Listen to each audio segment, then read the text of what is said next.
योगी साहब तो बहुत तेजी से तबादला करते हैं अपने मंत्रियों का, अपने संतरियों का, अपने आईएएस का, अपने आईपीएस का। वो क्यों इस पे पूरी तरीके से बोल नहीं रहे? इनका न्यायिक व्यवस्था पे किसी भी तरह का कोई विश्वास नहीं। आप जो पुलिस फोर्स उसको न्यायिक प्रक्रिया दिलाने में लगाना चाहिए, आप उससे गिरफ्तारी करवाते हो, डिटेन करवाते हो कांग्रेस के कार्यकर्ताओं को और दूसरी पार्टी कार्यकर्ताओं को। आप अपने पुलिस फोर्स, अपने आर्म्ड फोर्स, अपने हर उस एजेंसी का जो हमारे कॉन्स्टिट्यूशनल का प्रिलम्बल का पिलर थी, उसका आप अपने बचाव में, अपने आप को तंदुरुस्त करने में पूरी तरीके से आजमा रहे हैं। देखिए, सीधे तौर पे न्यायिक प्रक्रिया का गला घोट के और लगातार निरंतर गला घोटा जा रहा है।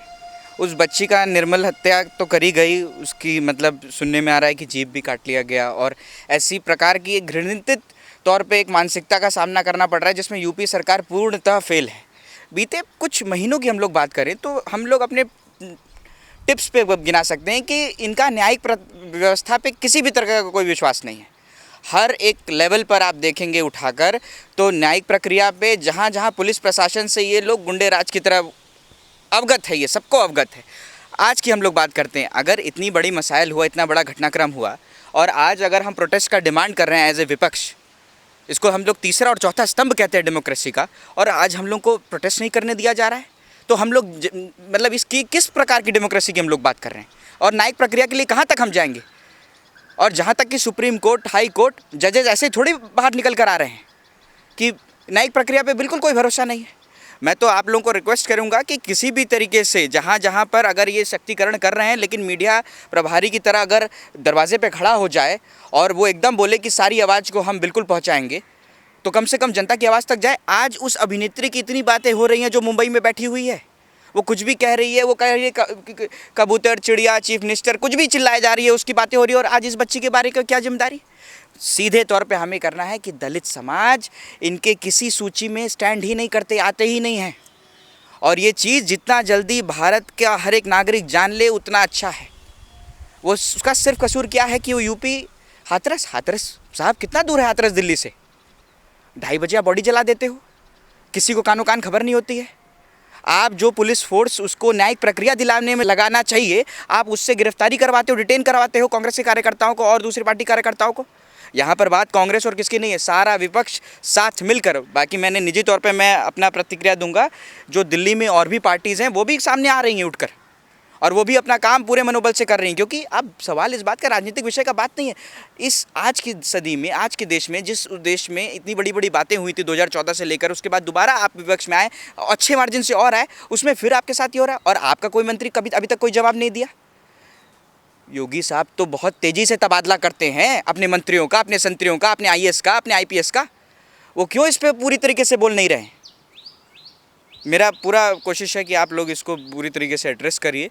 और ऐसे उपाध्यक्ष नई दिल्ली, मैं अंदर मानसिक तौर पे मैं बहुत अपने आप को कमज़ोर पा रहा हूँ कि ये सब देखना, इसी उम्र में ये सब हम लोग को देखना पड़ रहा है। बचपन के दिनों में निर्भया हुआ था, सवाल नहीं उठता कि किस पार्टी में था वो और क्या विपक्ष था क्या नहीं था, लेकिन तब भी जनता, चाहे हमारी सरकार उस टाइम पे थी, लेकिन जनता सड़कों पे उतरी थी। यूपी भवन तक हम लिमिट नहीं किए थे, सड़कों पे उतरी थी, और वो चीज़ जग जाहिर हुआ था।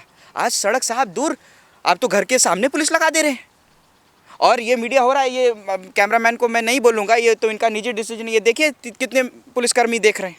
सवाल इस बात का है कि असल में राम जी भी जब ये सब देख रहे होंगे तो उन्हें भी हो रहा होगा कि ये हमारे नाम को किस छलावे के स्थिति के साथ, जिस आदमी ने अपना घर त्याग कर दिया, त्याग और समर्पण उनके संकेत बिंदु थे, उसमें हम कहाँ को रिलेंट देख पा रहे हैं कि किस प्रकार का राम राज्य है, किस प्रकार का राम राज्य है? क्या ये बात किसी से नहीं छिपी हुई कि दिल्ली में जो दंगे हुए थे वो कहाँ से दंगाई आए थे? उसी राम राज्य से आए थे क्या? ये मैं आप तय करिए। मैं कहता हूँ इन सब मसाइलों पे मीडिया ये तय करे कि मीडिया का काम किसी को ना अलगाव पैदा करना है, ना किसी को करना है। उनका काम है कि जनता तय करे, फैक्चुअल बातें वो सिर्फ करें, दैट्स इट। वो सिर्फ फैक्चुअल बातें अपने बुलेट पॉइंट्स में रखें।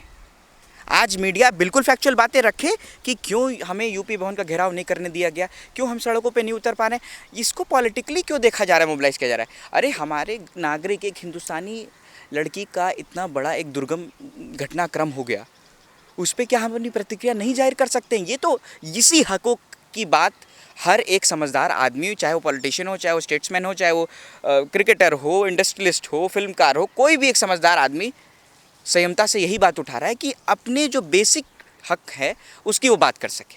महिलाओं के ऊपर आपने अगर बोला, महिलाएं हमारे देश की शुरू से सशक्त रहीं और ये महिलाओं पे, पुरुषों पे ये इस तरीके से इसको मत देखिए, ये भारत के दिल पे हमला है। अरे कहावत है, यूपी जीतने वाले को देश का सिरमौर बनाया जाता है। प्रधानमंत्री भी यूपी ही गए थे ना अपने दूसरी उम्मीदवारी फाइल करने काशी, उनको भी इस चीज़ की जिम्मेदारी लेनी पड़ेगी। और उनके सबसे प्रमुख सिपह सलार वो तो बाल ब्रह्मचारी हैं, जीवन में उन्होंने ये अनुचरण किया। वो कैसे अपनी बहनों का हितों का हनन देख पा रहे हैं? इस पे कितने तबादले होंगे, इस पे कितनी मोबिलाइजेशन होगी, कितनी पीसीआर डिप्यूट होंगी, कितना लखनऊ से कितनी आवागामी होगी, ज़रा बताया जाए। हाथरस जोग्राफिकली इंडिकेट किया जाए, दिल्ली से नज़दीक कि लखनऊ से नज़दीक, और दोनों तरीके से आप कार्रवाई कर सकते हैं। दिल्ली में भी पुलिस आपकी है, लखनऊ में पुलिस आपकी है। वो आज आपने उनको डिटेन कर लिया, उस पर आप उन पर पूरी तरीके से जाहिर करिए। कसाब पकड़ा गया था, उसमें उसके मुंह पे माइक डालकर बिल्कुल तुरंत पूछताछ हो गई थी। सामने लाकर लेकर आइए, घटनाक्रम बताइए, एक एक चरण बिंदु बताइए, जीप पहले क्यों काटी गई, ये तमाम सारी चीज़ें मेरे को बोलने में बड़ा अजीब लग रहा है। ये सब क्यों हुआ, किस तरीके से हुआ?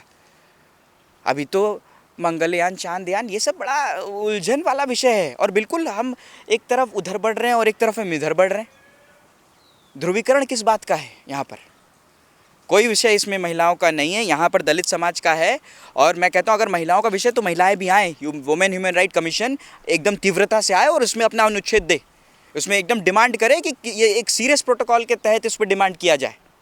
हर वर्ग, मेडिकल, जुडिशरी, इंजीनियर लॉबी, मजदूर वर्ग, व्यापारी संघ, खेल कूद से जो लोग संबंध रखते हैं, लॉयर, पत्रकारिता, हर वर्ग के प्रतिनिधि को आज आकर इस पे शोक व्यक्त करना है, भले वो 2 मिनट का ही क्यों ना हो।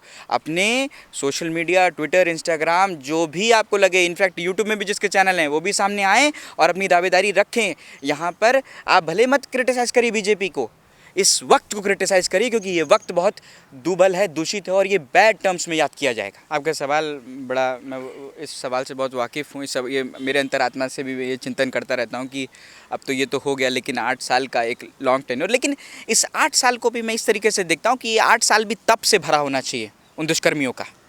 और जुडिशियल सिस्टम है, हमारी न्यायिक प्रक्रिया है, उस पर मैं कोई टिक्का टिप्पणी नहीं करूँगा। और ये ही हमारा कॉन्स्टिट्यूशन का एथॉस है कि उसने जो 8 सेकंड में किया या 8 मिनट में किया, वो 8 मिनट, वो 8 साल जीता रहे, और उस जीने में, उस 8 साल में वो दर्द हो जिसे वो 8 साल 8 मिनट वो हर उस आदमी को मिले, जिससे वो मिले, वो बताए कि वो 8 मिनट कभी मत करना अपने जीवन में।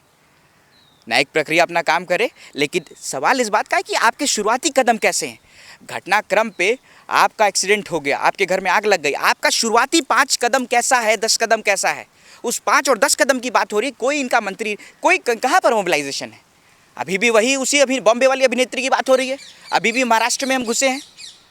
कहाँ गया कोरोना, कहाँ गई और तमाम तरीके की समस्याएं, कहाँ गई और सारी चीज़ें, बातें? सब तो कुछ है ही नहीं ना। सिर्फ और सिर्फ आप अपने मोबिलाइज्ड, कुछ बड़े बुजुर्गों ने कहा है, बड़े बड़े देशों के बड़े बड़े प्रतिनिधियों ने कहा है कि जब देश पे शासन व्यवस्था में दिक्कत आने लगे तो गार्बेज भर दो मीडिया को। मीडिया अपने आप ही आपके जनता का दृष्टिकोण कहीं और की तरफ ले जाकर आपको, जनता, देश को मोक्ष की तरफ ले जाएगी। यहाँ पर आप मेरे सामने समक्ष हैं, माइक लगाया है, इज़्ज़त सरकारी करा, उसके लिए मैं बहुत बड़ा धन्यवाद आपको देता हूँ। लेकिन यहाँ से आप लोगों का काम शुरू होता है, और अगर आप लोगों को नींद आ भी जा रही है तो मैं बहुत बड़े प्रश्न चिन्ह में खुद को अपने घेर लूँगा कि कैसे ये है। आप लोग तय करिए कि खुदा ना खास्ता यहाँ पर जितने भी लोग देख रहे हैं, संबोधित, अगर ये बच्ची, या अगर हम ही दलित समाज की होती या बच्ची हमारे घर की होती तो क्या होता? उस चीज़ को 2 मिनट के लिए अपने जहन में लाकर देखिए एक बार।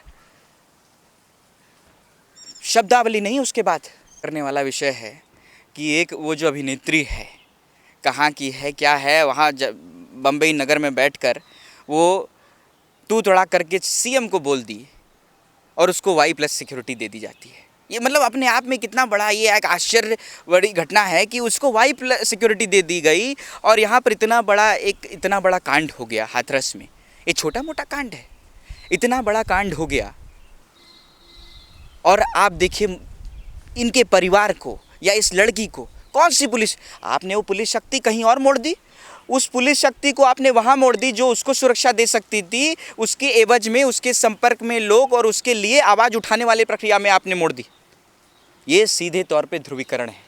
आप अपने पुलिस फोर्स, अपने आर्म्ड फोर्स, अपने हर उस एजेंसी का जो हमारे कॉन्स्टिट्यूशनल का प्रिलम्बल का पिलर थी, उसका आप अपने बचाव में, अपने आप को तंदुरुस्त करने में पूरी तरीके से आजमा रहे हैं। और मैं उन एजेंसीज़ के भी कर्मचारियों और उनके पदाधिकारियों को बोलूँगा कि उनमें भी एक दिल बसता है, वो भी एक लड़की के बाप होंगे, वो भी पुनः इस घटनाक्रम को करें। जब निर्भया हुआ था तो इसी बॉलीवुड ने ये सड़क पे उतर गया था बॉम्बे में, मेरे को आज भी याद है, छात्र जीवन में मैं था उस टाइम। आज वो वर्ग और वो बड़े बड़े सेक्टोरियल्स कहाँ पर हैं? हर जगह इस पे पूरे तरफ से हर जगह हड़ताल होनी चाहिए, बंदी होनी चाहिए और इसमें स्पष्ट तौर पे डिमांड होनी चाहिए कि क्या ये देश, ये माँ दुर्गा का देश, क्या ये सेफ़ है औरतों के लिए? नहीं। और औरतों के साथ साथ क्या ये दलितों के लिए सेफ़ है या नहीं?